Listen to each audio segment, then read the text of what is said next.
Card games. Some love them, some hate them. I personally like card games like blackjack, spades, old maid. Whether you're playing them by yourself like solitaire or ace up, with a group of friends or family having a good old diddly time while being a good time killer. But what people mostly connect with card games is gambling, where you go to spend all your child's college funds for a free martini. Now, if you don't live in a state that has card games, you can always play the slots.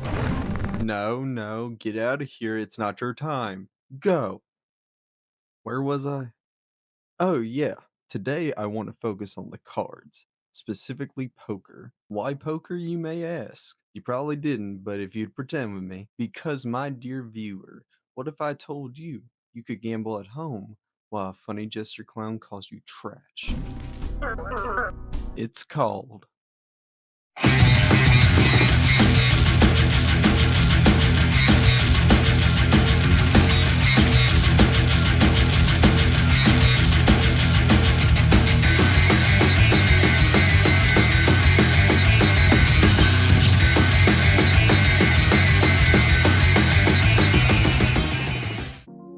Balatro is a roguelike game created and developed by one man who goes by Local Thunk. It was published by Playstack, a publisher company made on May 7, 2016, that mainly works with indie games, but they have other games too. Balatro came out on February 20th, 2024, to some amazing scores right off the bat. When Local Thunk started working on Balatro in December of 2021, the original idea wasn't what we have today. He wanted to make an online multiplayer game called Big Cheat, a game he and a couple buds invented based on Big 2 and Cheat. Two games I personally don't know much about, but if you'd like to educate me in the comments, I would love to know.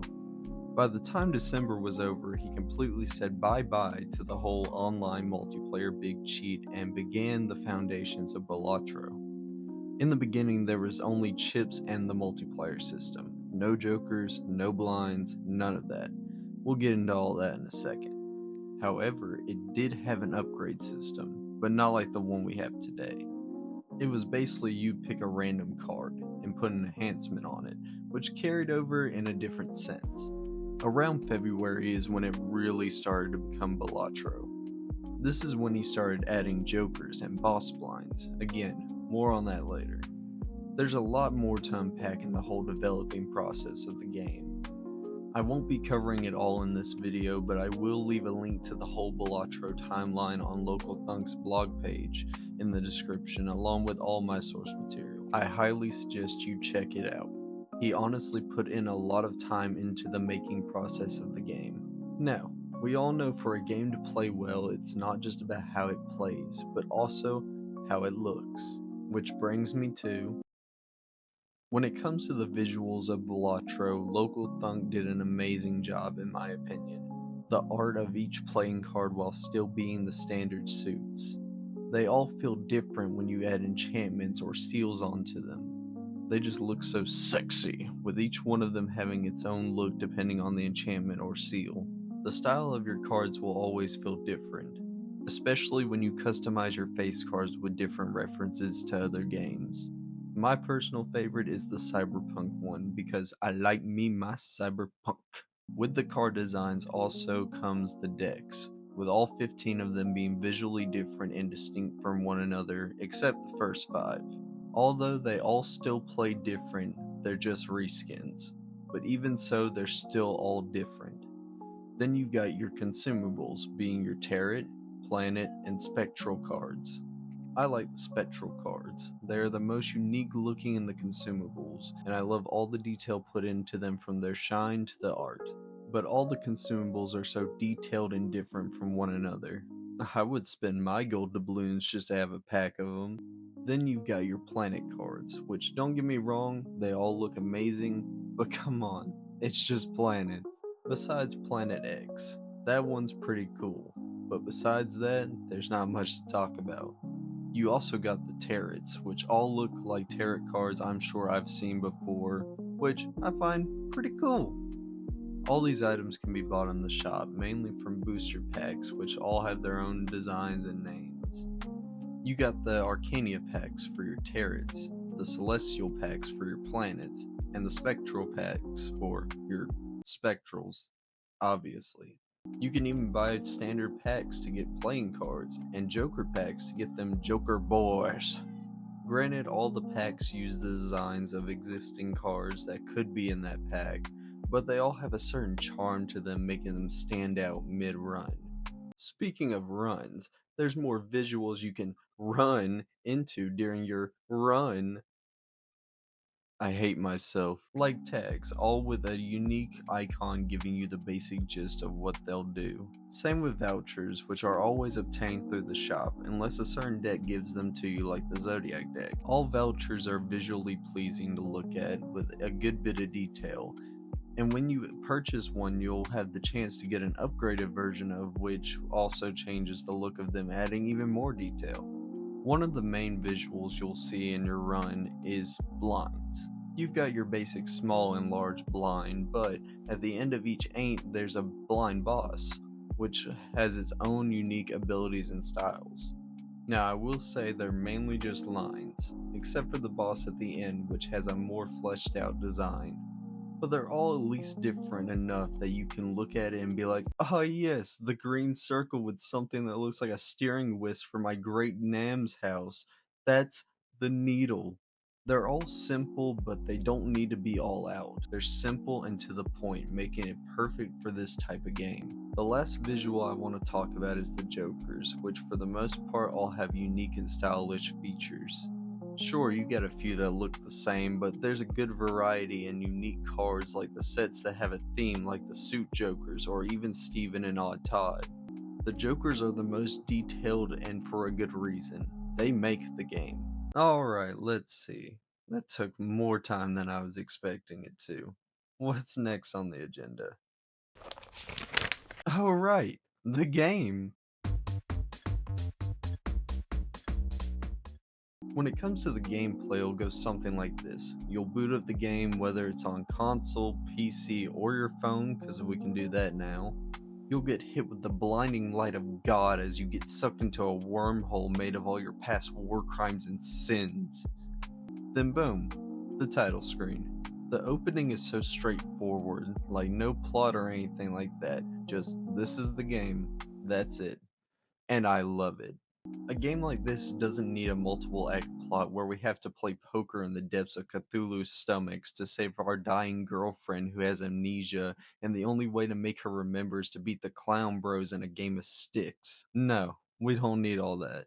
From the title screen, you'll hit play, select the deck you want to use, and the stake, which is where you add additional obstacles to your run, making it harder. Then boom, you're in the game. On the left side, it'll have the number of hands you can play and the number of times you can discard. Discarding is when you select up to 5 cards to get rid of in exchange for different cards. You'll also have your money right below your hands and discards. Below that, you got your ain't, which is basically your difficulty. With every time you go up an ain't, so does the score you have to beat to progress. Next to that, you got the number of rounds you've played. When first starting your run, you'll see the 3 blinds you'll have to beat to progress to the next ain't.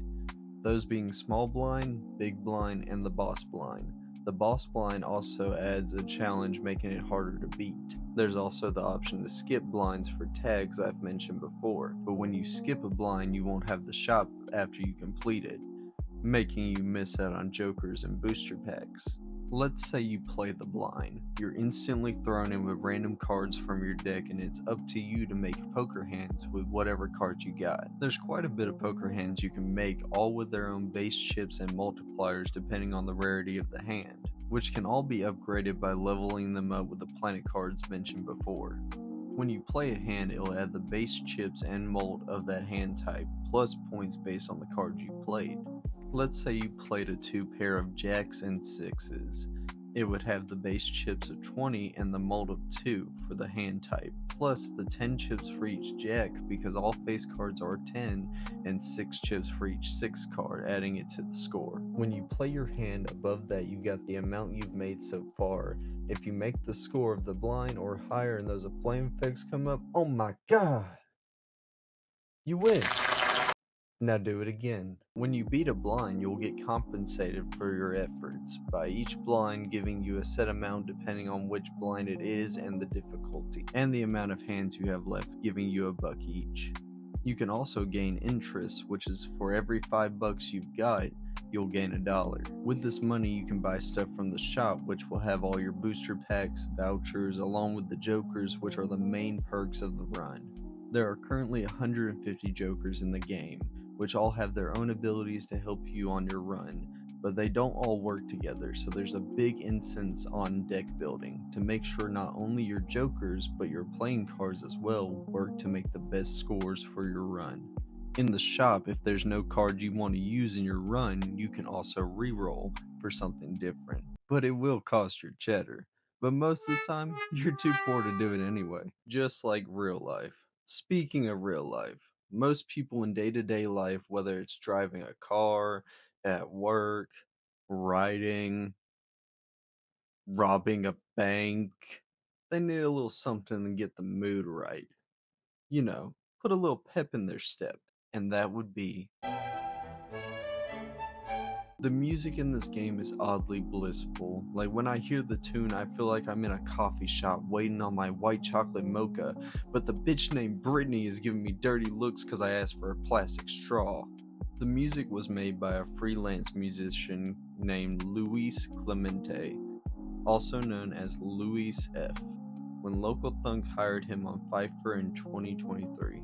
It's calm and casual, showing you don't need this whole fast-paced techno action music to keep people engaged with your game.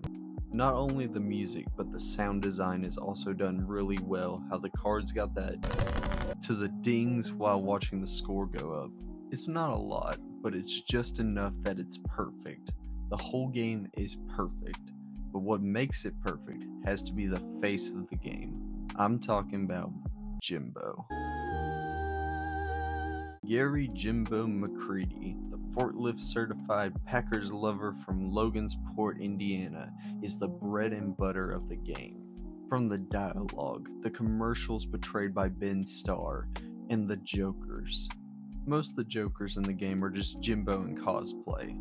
Obviously, there's other jokers like the legendary jokers and the random ones, but there's a reason he's the first joker you ever unlock. He's literally Balatro. When you lose, he's there. When you win, he's there. He's in every run no matter what, especially in the cards. There's plenty of cards that have Jimbo on them. You've got Joker, all the suit Jokers, Half Joker, Joker Stencil, which is just an outline of Jimbo, Scholar, Burglar, Card Sharp, Baron, and that's just to name a few. All still being unique with different designs, but it's still our main boy, Jimbo.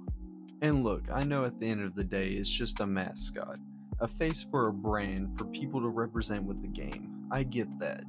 All I'm trying to say is, Jimbo doesn't just feel like a character, he feels like an icon. A face that you can notice in a crowd, someone who says, I'm here. Because without Jimbo, there's no Baltaro. So, see what I did there? Alright, I'll see myself out, I'm sorry. In conclusion, what is it? It's a masterpiece. It takes the roguelike genre and puts a twist on it without doing anything out of the ordinary. It's unique but still straightforward. It sounds and looks stunning with great game mechanics. If you haven't given it a try, I would suggest checking it out, especially if you don't got a lot of free time to sit around and grind battle pass levels for a funny dance.